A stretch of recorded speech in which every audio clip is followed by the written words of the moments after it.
Como habíamos visto en nuestras enseñanzas anteriores, cada dispensación tiene su propio lenguaje bíblico. Hay muchos que hoy en día están confundidos porque no entienden la diferencia entre los diferentes periodos bíblicos. Hay creyentes que no comprenden por qué razón Dios fue tan severo en el Antiguo Testamento, mientras que Jesús es tan diferente en el Nuevo Testamento. Eso es así a causa de las diferentes dispensaciones y las distintas cláusulas o condiciones en cada una de ellas. Por esa razón, cuando leemos en el Antiguo Testamento, donde está escrito que Dios envió tal o cual calamidad, esto se interpreta como si Dios fuera el causante de tal problema. Sin embargo, hay que entender que Dios solo permitía esas cosas debido a que esa era la dispensación de la ley y ésta estaba sujeta a bendición o maldición de acuerdo a la obediencia o desobediencia del ser humano. Como dije entonces, cada dispensación tiene su propio lenguaje. En el día de la fecha vamos a hablar del lenguaje de la gracia. La dispensación de la ley tuvo una duración de aproximadamente 1500 años y culminó con la muerte y resurrección de nuestro Señor Jesucristo. Desde Hechos de los Apóstoles comenzó un nuevo periodo de tiempo, a saber, con la dispensación de la gracia divina. Esta dispensación se diferencia completamente de todas las demás. Por supuesto que Dios había mostrado su gracia durante las dispensaciones anteriores. Sin embargo, ahora comenzó a verse un aspecto de ella completamente diferente a lo que había sido hasta este momento. La gracia divina bajo la cual nos encontramos en este momento no es igual a la del Antiguo Testamento. La diferencia fundamental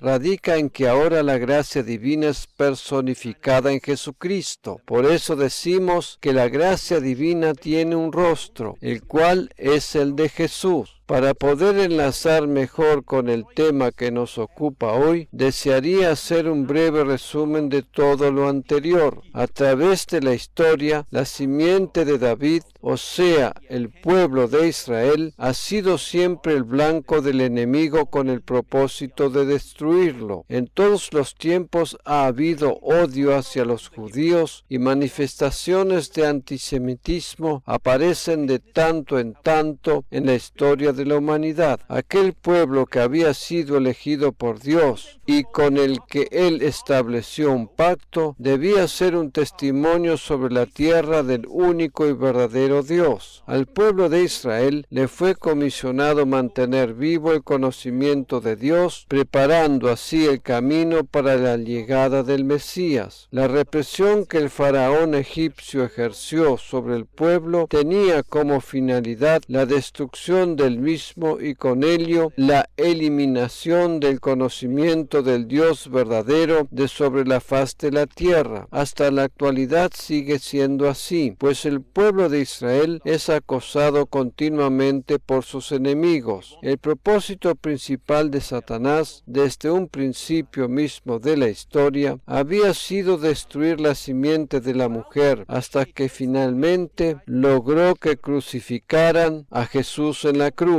Satanás pensaba que con esto había destruido completamente la vida de Cristo, sin saber que la crucifixión era justamente el camino para la salvación de toda la humanidad. El diablo pensó que con la crucifixión de Cristo todo se había acabado y que él había ganado la batalla. Sin embargo, en ese momento se abrió el camino de salvación para el ser humano. Precisamente allí es donde nació la justificación por medio de la fe, la cual es indestructible. Desde ese momento en adelante, y gracias a la obra de Cristo en la cruz, el enemigo no tiene posibilidad alguna de destruir o interferir en la línea de los justos. Desde ese momento en adelante, la simiente no puede ser destruida de ninguna manera. A causa de la muerte y resurrección de Jesucristo, la la línea de los justos no puede volver a ser interceptada por el enemigo. El diablo no puede estorbar ni detener el avance del conocimiento de Dios debido a la obra y misión de la Iglesia de Cristo. La gracia y la verdad divina vinieron al mundo en la persona de Jesucristo, cuya obra en la cruz hizo posible la justificación del ser humano y la paz con Dios. El triunfo del amor divino le concedió al ser humano la salvación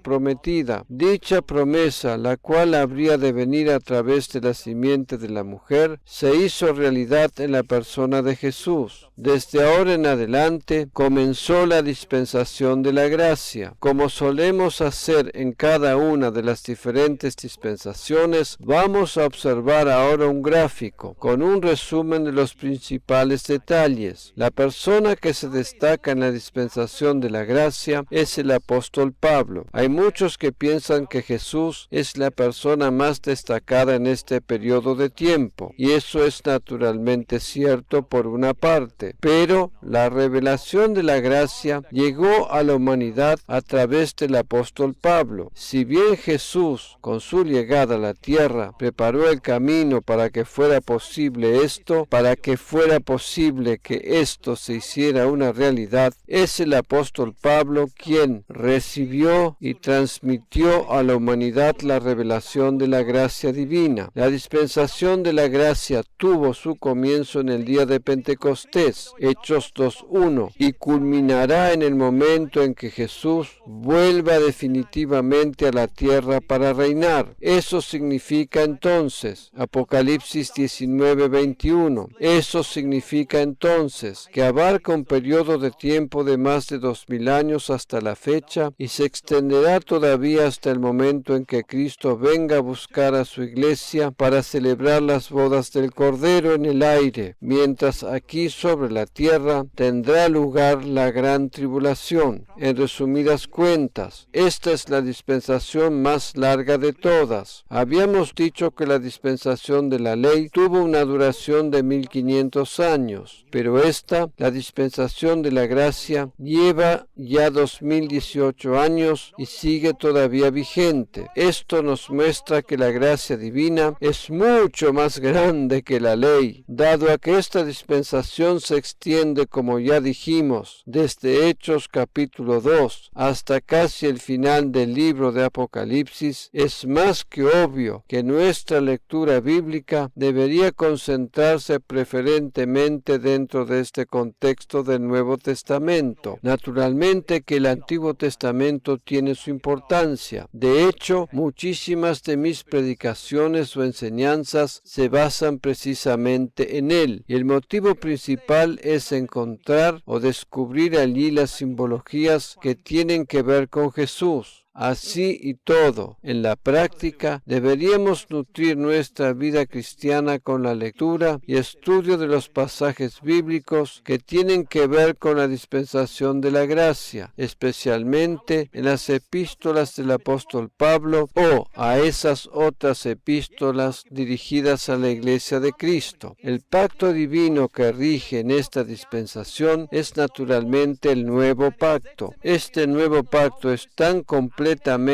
nuevo, que no tiene absolutamente nada que ver con los pactos anteriores. Este no es un pacto anterior renovado o mejorado, sino uno completamente nuevo. Hay muchos creyentes que piensan que el nuevo pacto es una prolongación del antiguo con diferentes mejoras o reformas. Sin embargo, esto no es así, sino que el nuevo pacto es completamente nuevo, diferente a los demás. Es imposible compararlos con pactos anteriores. Este nuevo pacto es un pacto unilateral, lo cual significa que Dios es quien es el único responsable de las condiciones y el ser humano es simplemente el destinatario o beneficiario del mismo. En otras palabras, el ser humano no tiene que aportar de sí mismo absolutamente nada para que este pacto tenga validez. La única cosa que el ser humano debe hacer para recibir sus beneficios es aceptarlo como un regalo por medio de la fe. Dios no le preguntó al ser humano si estaba de acuerdo con él antes de establecer este pacto. Esto es precisamente lo bueno, porque de otra manera hubiese estado la posibilidad de que nuestras expectativas hubiesen sido demasiado pequeñas. Habría varios pasajes para considerar donde la Biblia nos habla del nuevo pacto, pero uno de los principales se encuentra en Mateo 26:28, donde Jesús mismo dijo: porque esto es mi sangre del nuevo pacto, que por muchos es derramada para remisión de los pecados. Como dije antes, la única cláusula o condición principal para hacerse acreedor a los beneficios de este pacto es aceptarlo simplemente por la fe como un regalo inmerecido. La salvación y justificación son un regalo divino para el ser humano. En este pacto no hay leyes que cumplir ni mandamientos que seguir. La única condición es aceptar por la fe el don de la justicia. Eso es todo. El Evangelio en el Nuevo Pacto es precisamente la gracia divina. Esto es el Evangelio propiamente dicho. El Evangelio es la gracia divina personificada en Jesucristo. De hecho, el sacrificio u holocausto en este pacto es Jesucristo mismo y su obra completa en la cruz a nuestro favor. Como habíamos visto en enseñanzas anteriores, cada pacto en cada una de las diferentes dispensaciones está condicionado al fracaso por parte del ser humano, el cual conlleva juicio. El fracaso bajo las condiciones del nuevo pacto consiste lisa y llanamente en el rechazo de la gracia divina. Bajo esta dispensación es la incredulidad del ser humano lo que le conduce al fracaso, pues dicha incredulidad le hace rechazar el regalo de la gracia. Aquellos que rechazan la fe en Cristo se convierten a sí mismos en fracasados. Bajo otras dispensaciones, donde existían otro tipo de cláusulas, el éxito o fracaso del ser humano estaba directamente asociado con el cumplimiento o desacato de las condiciones divinas establecidas. Sin embargo, bajo este nuevo pacto, la única manera que el ser humano puede llegar a fracasar es cuando rechaza la salvación por medio de la persona de Jesucristo. Lamentablemente, hay muchos seres humanos que toman la decisión consciente de rechazar el Evangelio y se convierten automáticamente en perdedores. Y como en todas las demás dispensaciones, el fracaso humano trae como consecuencia un juicio divino. En este caso, todos aquellos que rechazan la salvación en Cristo no serán arrebatados junto con la iglesia, sino que tendrán que soportar los 7 años de la gran tribulación con la perdición eterna como destino final. El arrebatamiento, por lo tanto, viene a ser para ellos la primera parte del juicio. En esta dispensación, la de la gracia, hay naturalmente también un sacrificio por los pecados, y es nada más ni nada menos que el Cordero de Dios, nuestro Señor Jesucristo. Ahora deseo que prestes suma atención a lo que voy a decir a continuación. Cuando hablamos de la gracia divina, y especialmente cuando decimos que Jesús cumplió con todas las demandas de la ley, la sacó del medio y con ello hizo posible las condiciones que dan validez a esta nueva dispensación. Hay algo que una y otra vez oigo decir a muchos, algo que es muy conocido y que es lo siguiente. ¿Y qué sucede con el pasaje de Mateo 5, 17 al 19? ¿No es que Jesús mismo dijo que Él no había venido para abrogar la ley o los profetas? ¿Por qué razón entonces se habla de un pacto completamente nuevo y no como una extensión del antiguo pacto de la ley? ¿Por qué razón el nuevo pacto no es una extensión adición o complemento del antiguo? Estas son las preguntas que más frecuentemente me hace la gente, tanto teólogos como laicos, cuando me refiero al nuevo pacto de la gracia. Es interesante notar que si bien es lógico que un teólogo pueda conocer bien este pasaje, hay muchos laicos, quienes son aquellos que no tienen demasiado conocimiento bíblico, conocen también este pasaje al dedillo. Hasta me atrevería a decir que conocen mejor este pasaje que otros más importantes en cuanto a la gracia. Por esa razón, permíteme entonces ahora aclarar a fondo este pasaje para erradicar toda duda y falsa interpretación de una vez y para siempre. Primeramente vamos a leer todo el pasaje y luego voy a dar la aclaración. No penséis vosotros,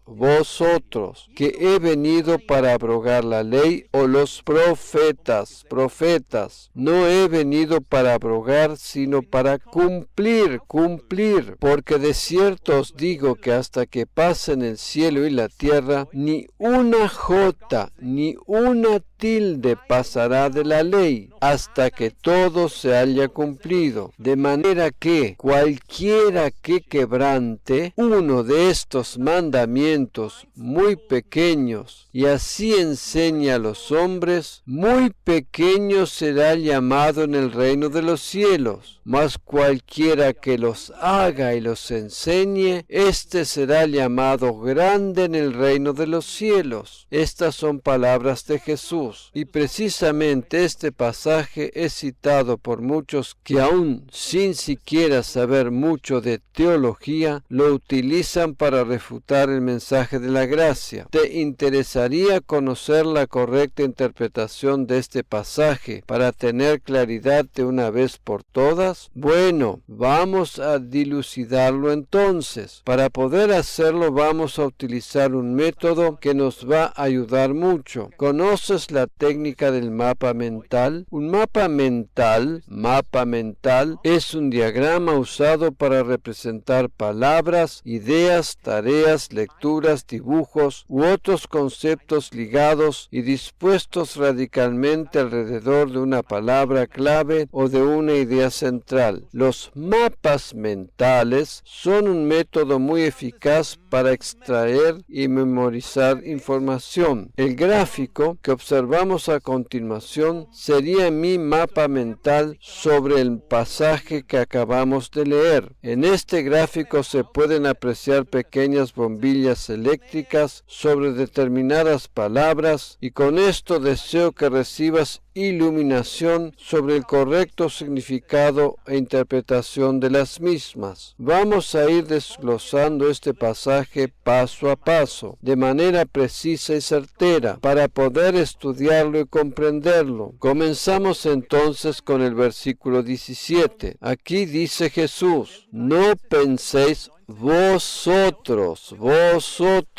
Allí aparece mi primera bombilla eléctrica. ¿A quiénes les estuvo hablando Jesús? Él no dirige estas palabras a los creyentes. Jesús se encontraba aquí discutiendo con los fariseos, o sea que cuando él utiliza el término vosotros, está queriendo decir vosotros fariseos. Repito, Jesús no les hablaba aquí a los creyentes, sino a los fariseos. De allí pues leemos entonces: no penséis vosotros, fariseos, que he venido para abrogar la ley o los profetas. Yo no he venido para abrogar, sino para cumplir. Al decir estas palabras, Jesús estuvo aclarando su propia relación con la ley divina y de ninguna manera se refería a nuestra relación con ella como creyentes. Jesús se refirió aquí a sí mismo y sus palabras tuvieron un componente negativo. Repito, Jesús se refirió a sí mismo y explicó explicó su relación con la ley divina. De ninguna manera se estuvo refiriendo a nuestra relación con ella como creyentes en Cristo que somos. Jesús dijo: yo no he venido para abrogar, esto es la ley, sino para cumplirla. El término cumplir en el original es la palabra griega pleroo, la cual significa literalmente realizar, efectuar, verificar y naturalmente cumplir. Por lo tanto, Jesús estuvo diciendo aquí que Él vino para cumplir aquello que los profetas del Antiguo Testamento habían anunciado de antemano. Por esa razón, se refirió a la ley o a los profetas. Jesús cumplió lo que dijeron los profetas y no la interpretación rabínica del Talmud de los fariseos. Cuando leemos un pasaje de la palabra de Dios, es muy importante tener en cuenta siempre quién es el que habla y a quién o a quiénes están dirigidas sus palabras. Esta es una regla de vital importancia en la hermenéutica o exégesis bíblica. Lo que Jesús está diciéndoles a los fariseos con estas palabras es que Él no había venido a la tierra para cumplir las demandas de ellos o lo que ellos piensan acerca de cómo debe ser cumplida la ley divina. Jesús cumple con la Torá, o sea, la ley dada a Moisés, y no el Talmud de los fariseos. Durante el tiempo en que Jesús estuvo sobre la tierra, estuvo siendo permanentemente confrontado por los fariseos, quienes esperaban que Él se adaptara a la propia interpretación de la ley que ellos tenían. Dicha interpretación era denominada el Talmud. Cuando Jesús se refería a la ley, estaba haciendo alusión a la Torá o ley de Moisés. Por esa razón, Él hizo mención aquí a los profetas del Antiguo Testamento. O sea, haciendo un resumen del versículo 17, sabemos ahora que Jesús les dijo a los fariseos que Él vino a este mundo para cumplir o efectuar la ley divina, la Torá. Alguno puede aducir ahora: bueno, pero Jesús dijo que Él no había venido a abrogar o abolir la ley, y eso quiere decir entonces que ella todavía tiene vigencia. Debo decirte que eso es cierto, pero también te digo que antes de poder abrogarla, Él la cumplió totalmente y satisfizo todas sus demandas. Por esa razón, y debido a que Él la culminó o le puso punto final, es que en Romanos 10:4 está escrito: el fin de la ley es Cristo. Jesús abrogó definitivamente la ley después de haber cumplido totalmente con sus demandas. Aquí radica la diferencia. Él no la abrogó simplemente, sino que satisfizo primero todas sus demandas y requisitos para ponerle luego un punto final. Consideremos ahora en detalle el versículo 18. Porque de cierto os digo que hasta que pasen el cielo y la tierra, ni una jota ni una tilde pasará de la ley hasta que todo se haya cumplido. ¿Por qué razón Jesús hizo referencia a la jota o a la tilde? Esto tiene que ver con las letras hebreas, las cuales, según su puntuación, tienen pequeños puntos o rayitas para distinguir lo que se desea acentuar. Además, cuando Jesús se refiere a la jota, está haciendo alusión a la letra más pequeña del alfabeto hebreo. En resumidas cuentas, Jesús se está refiriendo aquí a que habría de cumplirse hasta el más ínfimo detalle de la ley. ¿Por qué les dijo Jesús esto a los fariseos? Porque ellos habían estropeado la limpia y pura ley de Moisés a causa de los muchos agregados que le habían hecho. Con esto, los fariseos habían formado su propia interpretación, constituyendo así el Talmud. Jesús solo aceptaba la Torá o la ley divina, y de ninguna manera el Talmud, la recopilación farisaica. En este versículo, Jesús les siguió hablando a los fariseos, quienes a causa de su propia interpretación en el Talmud habían cambiado de tal manera la pura ley de Moisés o la Torá que ya no tenía nada que ver con lo que Dios había ordenado. Por ejemplo, en la pura ley de Moisés, el cuarto mandamiento dice: acuérdate del día de reposo para santificarlo, a lo que el Talmud le agregó 1500 mandamientos más. Por esa razón es que Jesús les dijo a los fariseos que ni una jota ni una tilde de la ley habrían de pasar hasta que todo se hubiera cumplido. Jesús les hablaba a ellos en relación a los cambios e interpretaciones que habían hecho de la ley divina, y de ninguna manera a nosotros los creyentes. En el versículo siguiente Jesús siguió diciendo: cualquiera que quebrante uno de estos mandamientos muy pequeños. El término cualquiera en este contexto se refiere siempre a los fariseos. Ellos eran los que quebrantaban los mandamientos y así lo enseñaban a los hombres. Repito, el término cualquiera dentro de este contexto se refiere únicamente a los fariseos y no a los creyentes de la actualidad.